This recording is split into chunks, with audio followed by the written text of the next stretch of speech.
नमस्कार, न्यूज 18 राजस्थान में आप सभी दर्शकों का स्वागत है और आप देख रहे हैं मारो राजस्थान। बुलेटिन में बात करेंगे राजसमंद की, जहां दो युवकों के शव मिलने से सनसनी मची।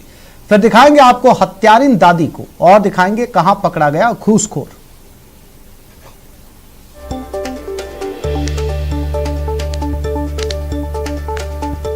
और सिरोही से इस वक्त की बड़ी खबर मिल रही है। सिरोही में उदयपुर एसीबी की कार्रवाई हुई। सिरोही के आबू रोड सदर थाने पर कार्रवाई की गई। रिश्वत लेते हुए कांस्टेबल को ट्रैप किया गया। 4000 रुपए की रिश्वत लेते हुए से ट्रैप किया गया। भैंस चोरी के एक मामले में रिश्वत मांगी गई थी। परिवादी से ये 8500 रुपए की रिश्वत की मांग कर रहा था। आरोपी मोती सिंह से पूछताछ जारी है।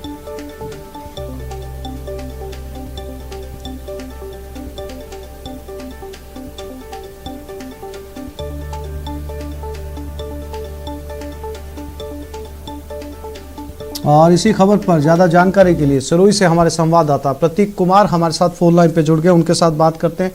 प्रतीक, 4000 रुपए की रिश्वत लेते हुए पकड़ा गया। 8500 रुपए की रिश्वत मांगी गई थी। भैंस चोरी का आरोप था जिस मामले में रिश्वत मांगी गई थी।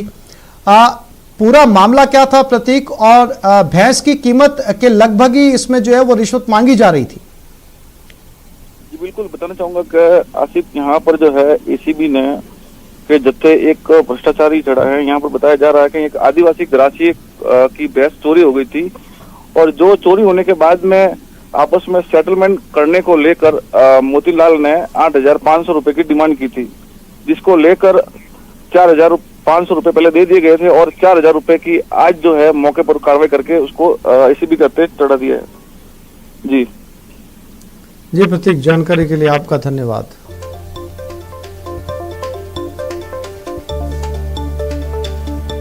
कांस्टेबल ने आपस में समझौता करवाने के लिए ये रिश्वत मांगी थी। और अजमेर में भी एसीबी की कार्रवाई हुई। ब्यावर में यह कार्रवाई की गई। दलाल सुनील लखेरा, भरत मंगल को अरेस्ट किया गया। 2,50,000 रुपए की रिश्वत लेते हुए इनको ट्रैप किया गया। पार्षद के दोनों दलाल थे। मौके पर पार्षद फरार हो गया। दुकान को रिपेयरिंग करने के लिए लीगल परमिशन को लेकर यह रिश्वत ली जा रही थी। एसीबी अब इस मामले की तफ्तीश कर रही है।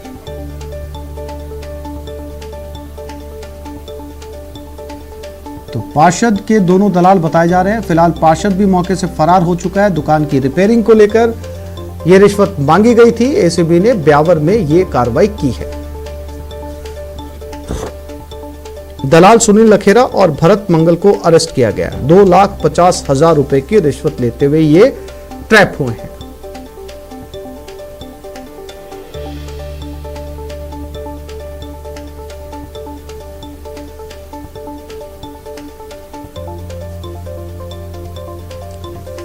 दलाल का नाम सुनील लखेरा और भरत मंगल बताया जा रहा है। दोनों को अरेस्ट कर लिया गया है। पार्षद फिलहाल मौके से फरार है। इसी खबर पर ज्यादा जानकारी के लिए हमारे साथ अजमेर से हमारे संवाददाता अभिजीत दवे जुड़ गए। अभिजीत, क्या था ये पूरा मामला?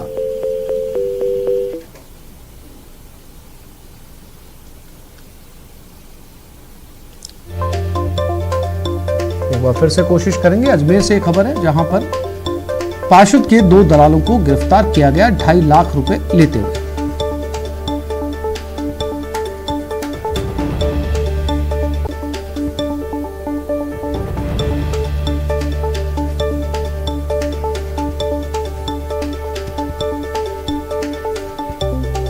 एक बार फिर से कोशिश करते हैं अभिजीत से बात करने की। अभिजीत, बात मेरी आवाज मिल रही है आप?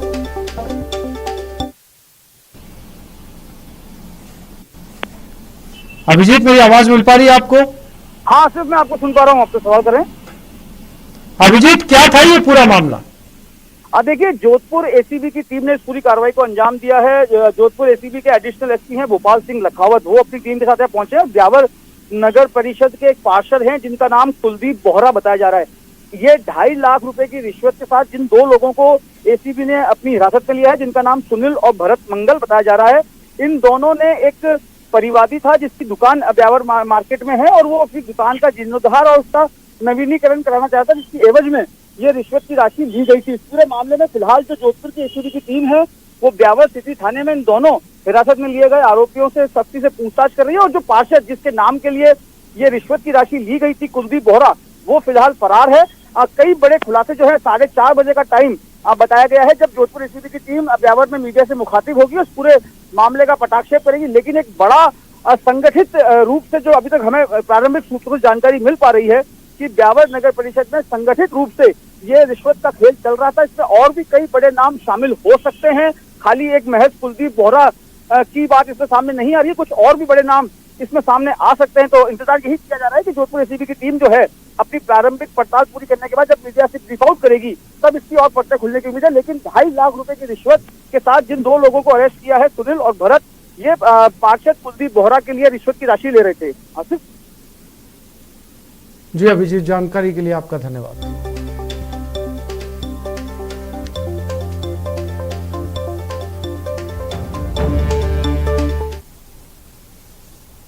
राजसमंद के केलवाड़ा थाना इलाके में पेड़ से लटके 2 युवकों के शव मिलने से सनसनी फैल गई। ये शव खेड़ेलिया गांव के पास जंगल में मिले। सूचना मिलने के बाद एसपी सुधीर चौधरी खुद मौके पर पहुंचे और जायजा लिया। मौके पर एफएसएल की टीम भी बुलवाई गई, जिसने सबूत जुटाए।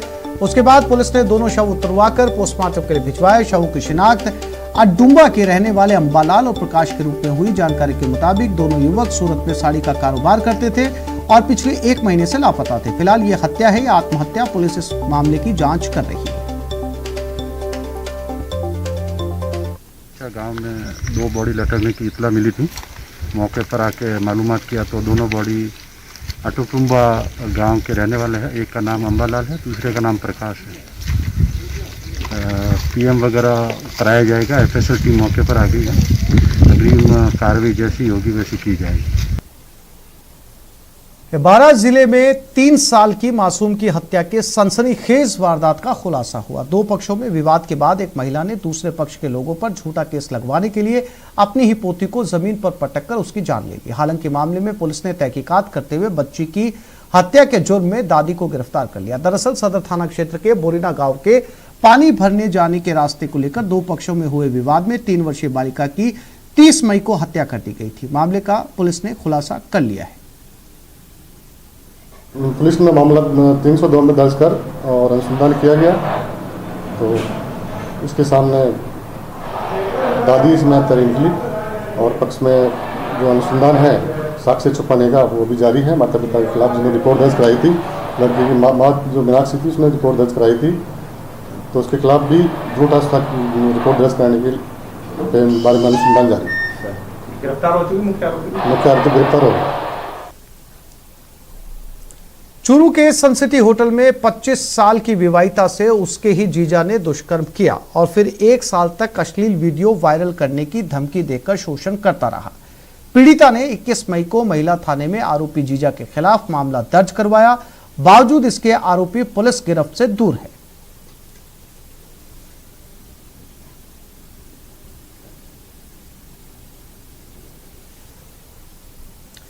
प्रदेश में खाद्य सुरक्षा के अनाज के साथ साथ प्रधानमंत्री गरीब जन कल्याण योजना का अनाज भी लोगों को इस महीने दिया जा रहा है।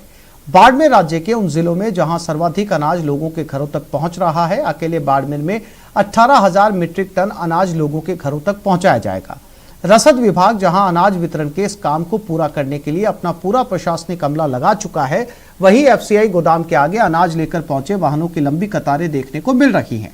रसद अधिकारी अश्विनी गुर्जर ने बताया कि 2 महीने का अनाज प्रति सदस्य 5 किलोग्राम के हिसाब से निःशुल्क दिया जा रहा है। गेहूं जो है वो उनको मिल ही रहा है पहले से। उसके अलावा जो है वो ये है प्रधानमंत्री वाला, प्रधानमंत्री गरीब कल्याण योजना के तहत उनको दिए जाने की घोषणा की गई थी। लेकिन मई और जून की घोषणा थी, उसका उठाव जो है वो मई में किया गया है। तो मई का जो गेहूं है वो उनको जून के महीने में, और जून का जो गेहूं है प्रधानमंत्री गरीब कल्याण वाला वो जुलाई के महीने में जो है वो मिलेगा। अतः जो कंज्यूमर्स है, एनएफएसए के जो लोग हैं, वो ये ध्यान रखें कि जून और जुलाई दोनों महीने में उनको 5 किलोग्राम अतिरिक्त जो है वो मिलेगा। और अब बात शहर शहर चोरों के आतंक की, जहां जालोर में एक स्कूल में चोरों ने डाका डाला और लाखों का सामान लूट लिया। वहीं सुजानगढ़ में चोरों ने अपने ही एक मकान को निशाना बनाया।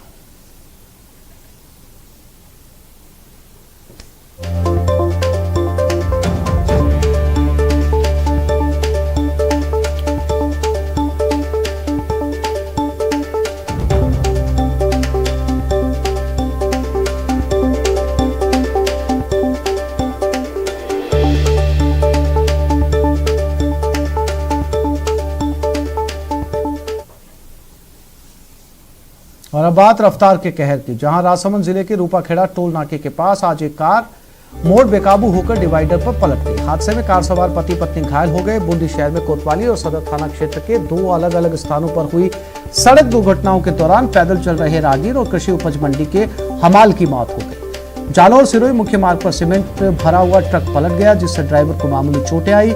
ट्रक सिरोही जिले के पिंडवाड़ा से सीमेंट भरकर बाड़मेर जिले के बायतू जा रहा था। पलटी होने के बाद ड्राइवर ट्रक में फंस गया। कड़ी मशक्कत के बाद स्थानीय लोगों ने बाहर निकाल कर उसे अस्पताल भिजवाया।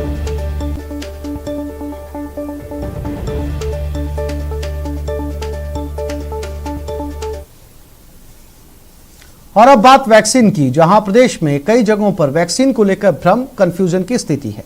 उदयपुर में वैक्सीन को लेकर भ्रम की स्थिति इस कदर हावी है कि लोग वैक्सीन लेने से कतरा रहे हैं। दौसा में वैक्सीन की दूसरी डोज को लेकर कंफ्यूजन है, जबकि प्रतापगढ़ में वैक्सीन किसी के लिए वरदान साबित हुई।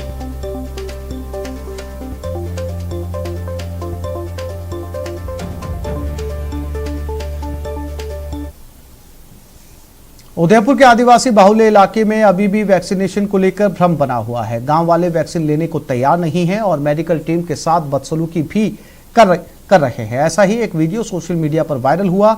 ये वीडियो कोटड़ा इलाके के डिंगावरी कला गांव का है। यहां मेडिकल अधिकारी जब पहुंचे तो शराब के नशे में एक युवक हाथ में कुल्हाड़ी लेकर मेडिकल टीम के सामने पहुंचा। युवक ने टीम के साथ बदसलूकी की और कहा कि वैक्सीन लगाने से पहले स्टाम्प पर लिखकर दे कि यदि उसकी मौत होती है तो वो उसके बदले में उसे हर्जाना देंगे। टीम की रिपोर्ट पर पुलिस ने आरोपी युवक को गिरफ्तार कर लिया। तो आप टीका लगने आए, लगाओ इस हाथ में लगाओ। अगर जो मर गया इस टाइम पे लेके दो, तुम मर गया वो तुमको बनना पड़ेगा।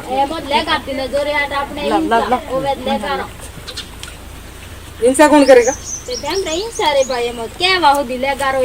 जबरदस्ती कोई टीका लगाने का कोई मतलब नहीं होता। और कोई आदमी जो बीमार होता है उसमें तुम कर सकते हैं क्या?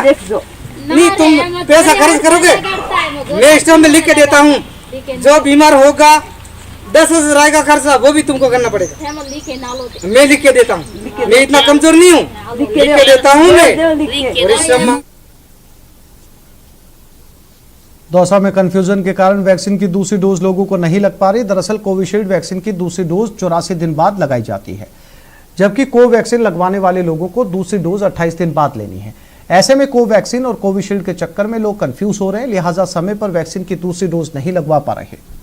नतीजा दूसरी डोज की पेंडेंसी काफी बढ़ गई। दौसा शहर के 3 वैक्सीनेशन सेंटर पर ही करीब 1500 लोगों की ड्यू लिस्ट तैयार है, जिन्हें वैक्सीन की दूसरी डोज लगानी है। अब वैक्सीनेशन सेंटर से लोगों को फोन करके बुलाया जा रहा है ताकि उनका कंफ्यूजन भी दूर हो और वैक्सीन की दूसरी डोज भी लग सके।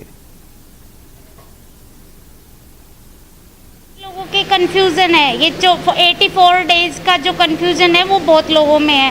कोविशील्ड में 84 डेज किया है, तो बहुत से लोग जिनको कोवैक्सीन लगे तो वो भी शायद 84 डेज के उस गैप के लिए रुके हुए हैं। तो इसके लिए हमने एक ड्यू लिस्ट निकाली है, 1500 लोगों की लिस्ट है, जिनको हम कॉल करेंगे कि आपकी सेकंड डोज ड्यू है, आप आओ और लगवाओ।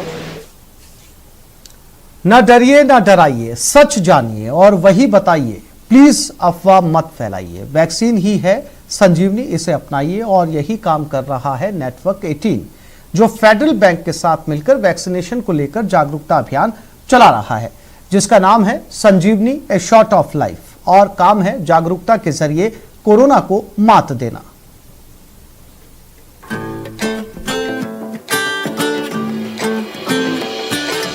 टीका लगा तो जरा टीका लगा, जब अपनी बारी आए टीका लगा। हो ये जो ढाल सी है वो कमाल सी है, संजीवनी आई यहाँ। टीका लगा तो जरा टीका लगा, जब अपनी बारी आए टीका लगा। टीका लगा तो जरा टीका लगा, जब अपनी बारी आए टीका लगा। तो जरा टीका लगा, तो जरा टीका टीका टीका टीका लगाया क्या? नेटवर्क 18 फेडरल बैंक संजीवनी गाड़ी भारत के कोविड प्रभावित जिलों में जा रही है। वैक्सीन के लिए जागरूकता फैलाने की हमारी इस मुहिम को आप भी अपना सहयोग दीजिए। चलिए आपको दिखाते हैं संजीवनी गाड़ी अब तक कहां कहां गई और आज कहां है।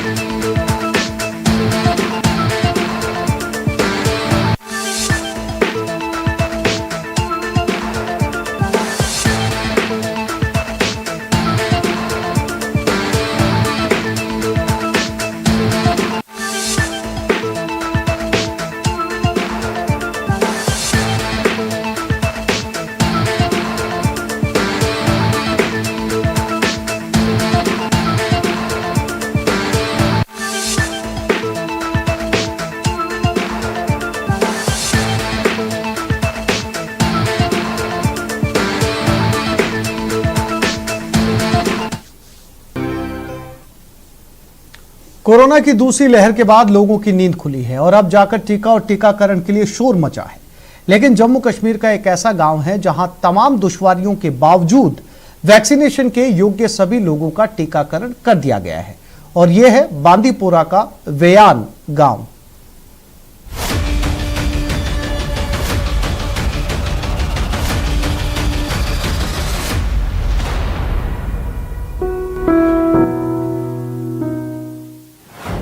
दूर थी मंजिल,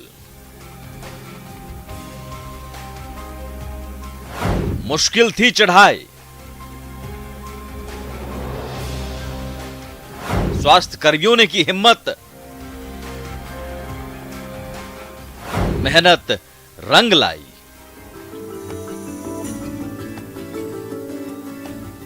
इस ट्वीट को देखिए और गर्व को महसूस कीजिए, क्योंकि जहां के बारे में ये ट्वीट है वहां पहुंच पाना ही अपने आप में बेहद मुश्किल काम है। लेकिन पूरे देश में सबसे पहले इसी गांव में वैक्सीनेशन अपनी मंजिल तक पहुंची है।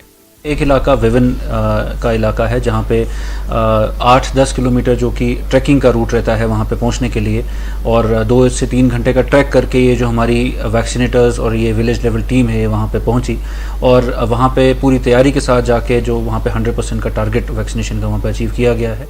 100% वैक्सीनेशन के मामले में बाजी मार ले गया है जम्मू कश्मीर के बांदीपोरा का ये वेयान गाँव। पूरे देश में ये पहला गाँव है जहाँ के सभी वयस्क लोगों को टीका लगाया जा चुका है। खबरों के मुताबिक 170 परिवार वाले इस गांव में करीब 362 लोगों को टीका लगा है। ये टीम हमारे गांव में आई है, इसने आकर यहाँ पर हमारे गरीब गांव को वैक्सीन की हुई है। मैं लाख शुक्र पाता है इस टीम का जिन्होंने हमारे आगे गांव में हमारे बूढ़े को और हमारे जवानों को वैक्सीन की हुई है। घर घर पहुंचकर सबको टीका लगाने के बाद गाँव के लोग स्वास्थ्य कर्मियों को धन्यवाद दे रहे हैं। देश भर के लोग शाबाशी दे रहे हैं। लेकिन ये काम इतना आसान नहीं था और इसकी सबसे बड़ी वजह है इस गांव तक पहुंचने का एकमात्र पैदल रास्ता। ये बस्ती बेसिकली एक नोमैड्स की बस्ती है, ये ज़्यादा नहीं रहते यहाँ, ये फिर समुद्र में ऊपर जाते हैं अपने मवेशी को लेकर। उस हिसाब से हमारे लिए बहुत ज़रूरी बनता था कि हम इन तक पहुँचेंगे। एक वक्त था जब कोविड वैक्सीन को लेकर कई तरह की अफवाहें फैलाई गईं। बावजूद इसके बांदीपोरा जिले का वेयान गाँव इस मुहिम के तहत मिसाल बनकर सामने आया। Bureau report, news 18 network.